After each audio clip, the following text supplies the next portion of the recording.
One of the things we do every year, and I really appreciate, is the opportunity to have the bishop share reflections and I guess whatever it is that I feel like is important when I have half an hour or so to share with you what's going on. So I simply wanted to say that 2 years ago, it was in this very room that I was elected bishop of the North Carolina Synod by a pretty slim margin. I was so very rattled by the whole thing that in coming forward to accept the election, though my wife Wendy walked in and stood up on the stage with me, I completely failed to thank her or even to acknowledge her existence up on the stage.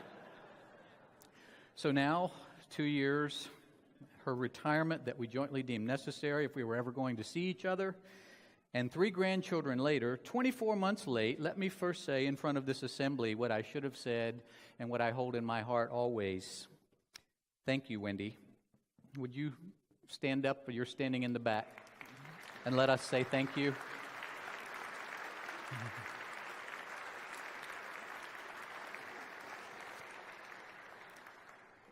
Couldn't do it without you. While I'm at it saying thanks, the North Carolina Synod staff, even though I've worked with some amazing groups of people, really just across the board, this is the most gifted and faithful and dedicated group of people who've really been through some difficult times, transitions, and cutting back, adding extra responsibilities like many people have had to do in recent years. And I simply want to say that they've been able to do almost all of the things that 15 years ago were done with twice the money and twice the number of people. That's not too much of an exaggeration. So I would like the Synod staff, if you would, please just stand so we can say thank you.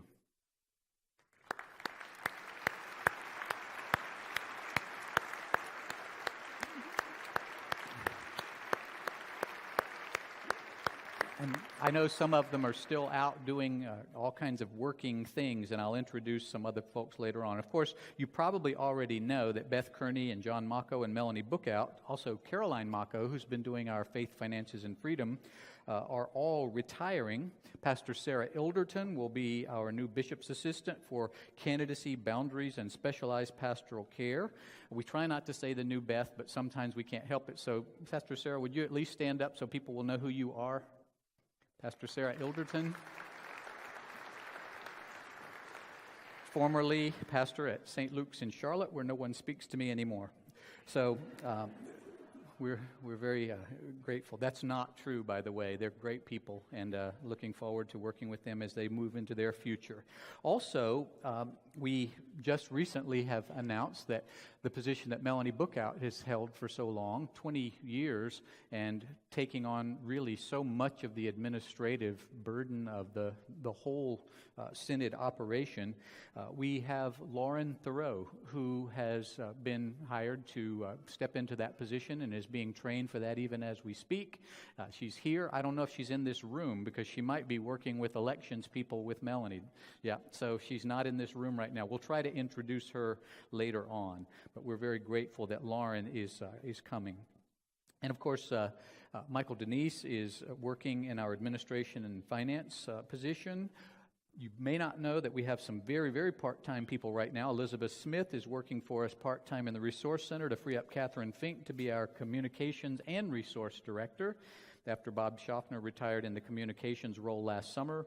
And Joreen Jones, I just think I saw Joreen way over there right in front of that little window. There she is waving at us, is working for us very part-time at the moment, but an exciting new ministry I'm going to talk about a little bit more in just a little bit through a grant from the ELCA Advocacy Network to help us with our justice and advocacy ministry here in North Carolina.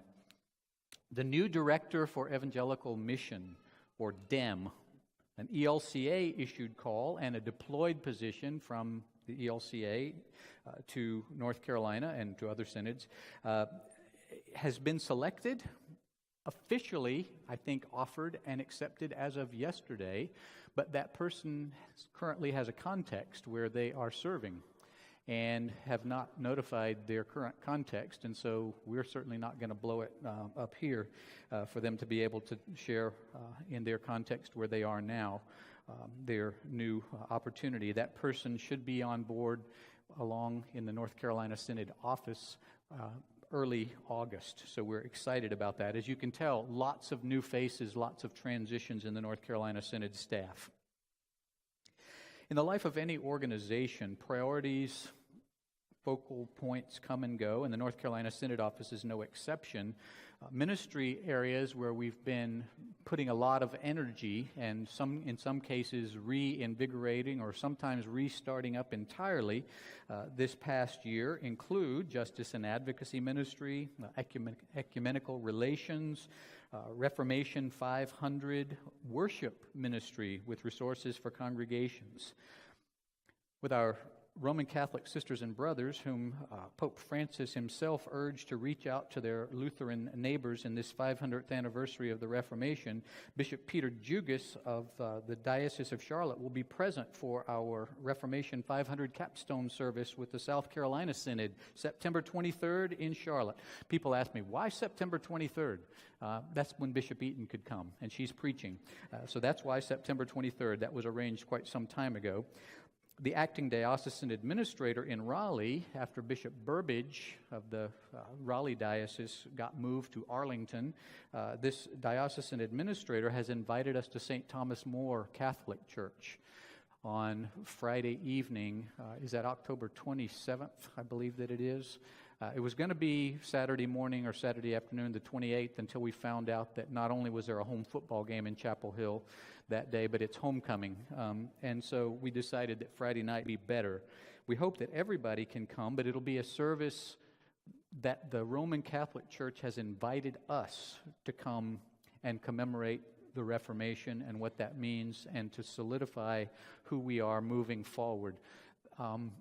Even as recently as a year ago, when I shared with you some of the realities of and struggles of our ecumenical outreach because of so many different social issues that have tended to drive a wedge sometimes in these ecumenical conversations, and even as we have so many things that clearly are stumbling blocks, obstacles to good relationships, just like our declaration on the way that the church-wide assembly approved with the Roman Catholics this past August. We are focusing on the areas that we have in common. So we'll gather for prayer and for song, for worship there in Chapel Hill with our Roman Catholic sisters and brothers. For me, at least, that's a huge, huge deal. Just incredibly humbled and for all of the challenges we have, hopeful about those ongoing relationships. Also, of course, Reformation 500.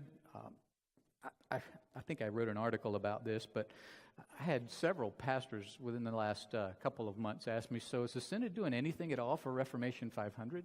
And really not enough people laughed just now when I said that, because that worries me that maybe you don't know that we have been doing quite a bit, and we are still doing quite a bit more in addition to those worship services. I would simply say that if you haven't done anything in your congregation to acknowledge or to lift up this Reformation 500, that you might want to look at a couple of things. Certainly what you'll hear more about in a little while, Reformers reading Romans, which is a summer Bible reading, like Lutherans learning Luke last year. This time, Reformers reading Romans. That's something that can be done in groups or individually, but also the Reformation 500 curriculum that our Reformation 500 committee put together. That is some good stuff in there. Even if I did write one of them, but there are about 44 lessons or something like that, and it's been revised. If you haven't looked at it lately online, I hope that you will. That's something that you could use in a Bible study, an adult Sunday school class, a confirmation class, any number of things, and a coloring book for children, which is an awesome coloring book based on those themes. I don't even like to color, and I like that coloring book. I got spanked in kindergarten for coloring outside the lines. Could you give me an appointment with Dr. Franson, please? I probably need to talk about that a little bit. Okay, too much personal disclosure. We are renewing our personal and ecumenical conversations with the AME Zion Church here in North Carolina. North Carolina, under Bishop Bullock's leadership, really led the way in getting those relationships established church-wide, and we're so excited about that. The AME Zion Church has been meeting here in this very building, and that's been exciting as well. While we're here, we had our Bold Like Jesus at Trinity AME Zion Church here in Greensboro this past February. So we're really looking forward to the unfolding of that relationship in even more ways. Now, I want to say a word about justice and advocacy. And I want to say it for a number of reasons. I hope that I'm not being defensive. I don't intend to be, honestly. I don't want to be. But it's hard not to be sometimes because we, and I in particular, get our chops busted pretty often about justice and advocacy issues. Bishop, what am I going to do? I think my pastor might be a Democrat. What are we going to do about, all of these things? So if you would, just allow me. You don't need to agree with me. We're not voting on this. While the church's primary identity and purpose are neither politically motivated nor politically focused, our claim as Lutheran Christians has always been that the God revealed to us in Scripture and most fully revealed to us in the person, not a static word on a page, but a word made flesh, Jesus the Christ, that Jesus is not one slice of the pie in our life.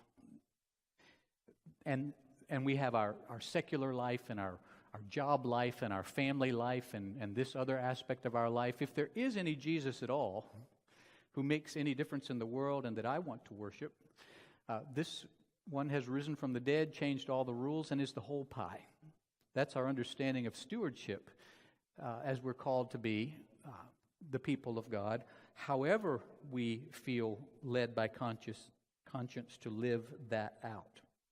Anything else, any separation of that from all of our life, including, perhaps in a democracy in particular, political decisions we might be called on to make, anything less than that is First Commandment idolatry. I mean, it truly is. It's Jesus or it's not Jesus. Not other gods, none. Not my opinion, not my politics, not my fear, my ego, my affluence, not even my country or my family, if it came to that. But Jesus, the whole deal. It's really the whole reality of our baptismal identity. Among the promises we make in our affirmation of baptism service are to serve others following the example of Jesus and to strive for justice and peace in all the earth. Highly likely that everybody in this room has promised to be about that in some form or fashion. Again, not to say we agree on how best to go about that, because I know that we don't often, but that's what we're aiming for. And what does justice mean?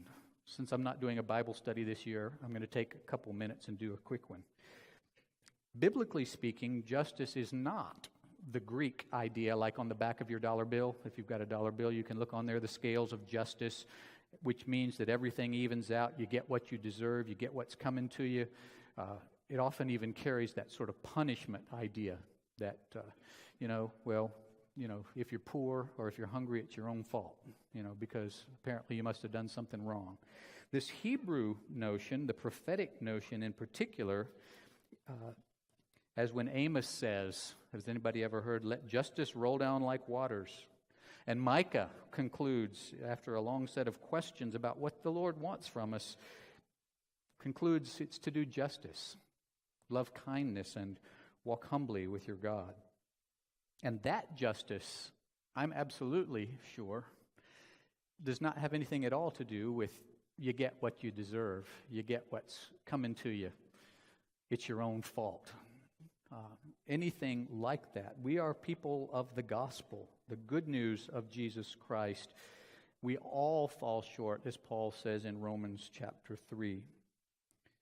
This Hebrew radical idea of justice, not that you get what you deserve, but that everyone has what he or she needs. Now, once again, we can have all kinds of debate about what's a need, what's a want, right? and we can be cordial and yet disagree and discuss and struggle with all of those sorts of things. But if we want to be great and first, which apparently are fairly compelling motivations culturally right now, Jesus addresses that quite directly, if Jesus matters. Whoever would be great among you must be your servant. Simple. Whoever would be first among you must be slave of all. Pretty straightforward right there. Now you can shove that aside if Jesus is just a slice of your pie. But if Jesus is the pie, somehow we got to deal with that, even if we don't like it, even if we don't want to do that.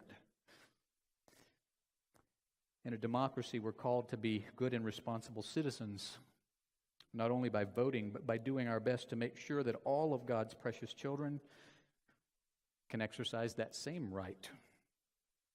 And we not only vote, but we also advocate for the least of these who have no voice, who have no or little power. We vote and we serve our conscience, which for the Christian is to ask the question, what would Jesus do? What would Jesus have me, have us do? I know for me personally, my own thoughts and opinions often don't coincide with my answer to that particular question. We love and serve Christ, as in Matthew 25, by loving and serving, by advocating for the least of these among us. Again, including in political systems that affect so profoundly those among us with little or no power or wealth. I don't think the question as we stand before God will ultimately be, did you do everything you could to avoid rankling anyone's political sensibilities? Jesus at least says, no. The question will be, where were you when I was in prison? Naked, hungry, thirsty, oppressed. If we want to do something for Jesus, we do it for the least of these among us. That's not intended, folks, to be politics. That's a Bible study. That's a Bible study. And that's faith in Jesus. As far as we know, Jesus was neither a Democrat nor a Republican, and recent studies have even questioned whether or not he was actually a Lutheran.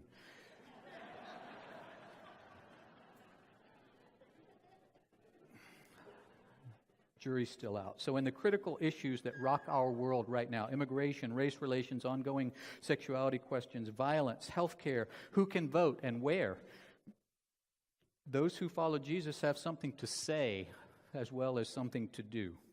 That's justice and advocacy. And I know I've spent a whole lot of time on that, but it's critical that we be about that in the life of the church in some form or fashion. If your politics don't allow your preacher to say, as one of our responses to the gracious gospel ministry of Jesus, welcome the stranger, then I don't know what to tell you. Except let's go back to Bible study. I hope you'll take a moment to go by our justice and advocacy table, as well as the display from our African descent strategy team that gives some wonderful ways that your congregation, your community can take some small but important steps toward racial reconciliation, one of the many ways we enact justice and advocacy. I hope you'll take some time to talk to Joreen, standing up over there in the pink jacket, and see what we can do. We don't come in with a political agenda. We come in with a biblical agenda to see what God's calling us to do and work with you in your context in the best way that we can possibly do so. Not in some sort of a self-righteous way, but in a very careful and hopeful way that we feel we're called by God. One of the things that the African Descent Strategy has done, borrowing from South Carolina Synod and some others, is encouraging the getting together of predominantly African American congregations and predominantly white congregations. and viewing the movie Selma or some other type of event that then can produce discussion together. So please stop by the tables out there and see what's happening. All right, changing gears. We'll be doing exercise later about risking for mission. So I'm not going to take a whole lot of time right now talking about risking for mission, but please understand even now that I realize so many of our congregations are small, struggling, and whose responsibility is that? If we're a synod in any sort of a way, I would say it's ours. If we're not a synod and if we're just kind of a loose kind of conglomeration of people of like heritage, then we can, again, forget about the ones that are struggling and say, do your own thing, and that's too bad for you. But we'll talk about that later. I want to say a word about the call process. If it's not the most important thing we do along with candidacy, it's certainly among them. Providing pastors for congregations is why synods were formed to begin with. I mean, there really wasn't any other purpose. They just didn't have pastors, and so candidacy and call process are both about that. Sandra Klein and Phil Tonneson and recently John Mako and I have spent and will spend a ton of time on that process on a weekly basis for several hours. We're trying desperately to cut the length of time that a call process takes on average. Though admittedly, unless you want to imbue me with Methodist bishop powers and have me appoint your pastor, which I'm guessing is a no, then the best we can do is facilitate the process that you have. We're doing quite a bit better, I'm happy to say. We're regularly using, I'd say, in about a fifth of the congregations that are in the call process, term calls. What's a term call? It's like assigning an interim who normally isn't available to take that call. Except in a one-year term call, for instance, you sort of rent to own. Both the pastor and the congregation, that you have that opportunity. And the fact is, nationwide, that's going pretty well. Plus, if it doesn't work out, you've got a lot of kind of experience to build on, and a lot of each other to build on. You know infinitely more after somebody in a relationship for a year than you do in 3 interviews when both of you are on your best behavior trying to impress one another as congregation and as candidate. So term call is a really interesting thing, and I know more and more of our colleagues in the Conference of Bishops are utilizing that. Most term calls end up in an open-ended regular call. Either the congregation or the pastor might say no at the end of that term, but both know each other infinitely better, as I said. So why are we really focusing on here? I know that probably some of you have been in situations where you were without a pastor for over a year, maybe over multiple years, and it's very, very difficult.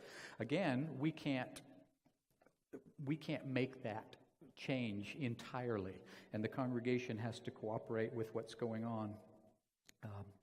We think a year is too long, and so we're trying to make it as quick as possible in an on-demand culture, if you know what I'm talking about.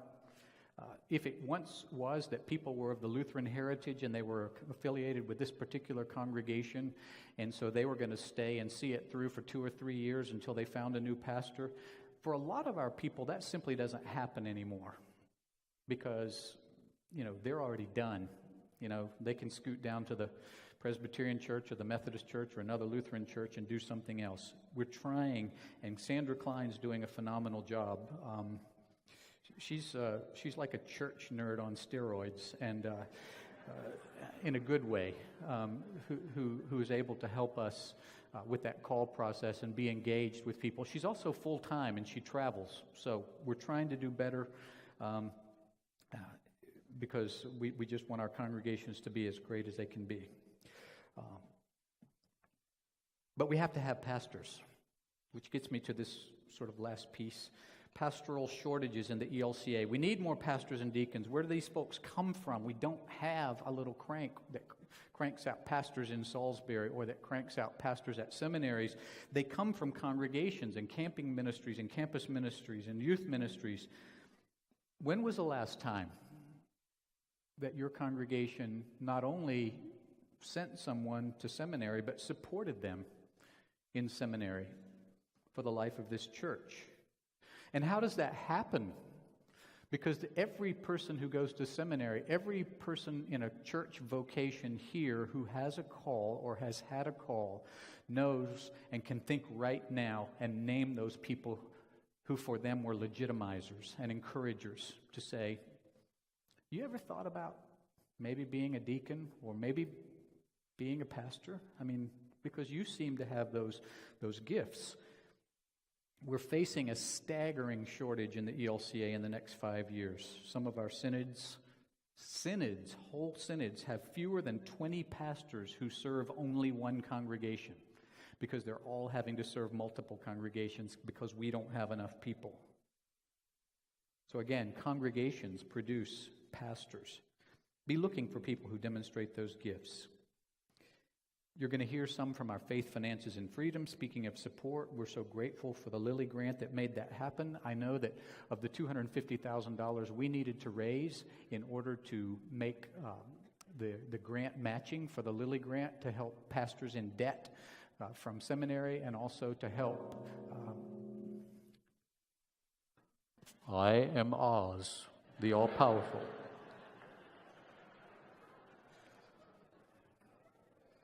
Pay no attention to that man behind the curtain. So, okay.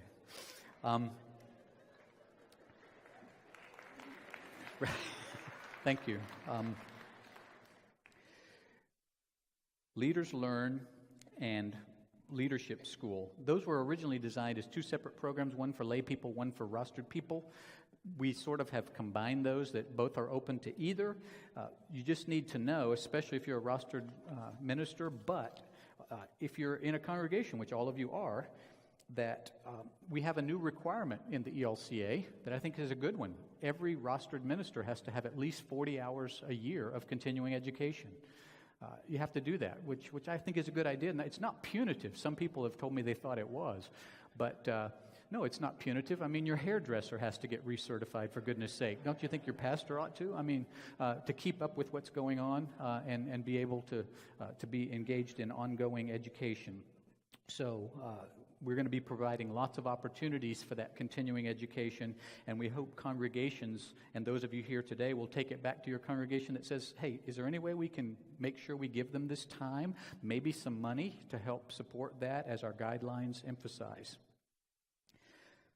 Our Partners Program, Phase 1 and 2 are completed. Phase 3 is happening now. You should have gotten a letter in your congregation inviting someone from the North Carolina Synod to come talk to your congregation. Several congregations have written back to me because the letter came under my signature and said, well, we don't really want to know so much what the Synod's doing. We kind of got it. The other piece of that that's even more important to me is still newish is to be able to hear what our congregations need from us. We want to interact with you so that we can best be the larger expression of the 199 congregations we are together.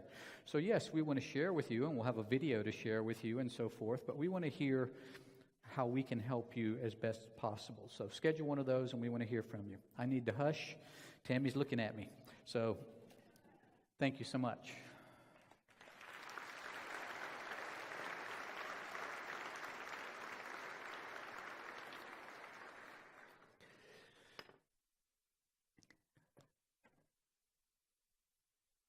And while she's already looking at me, I'm going to read something that I failed to read a while ago because I would like you to know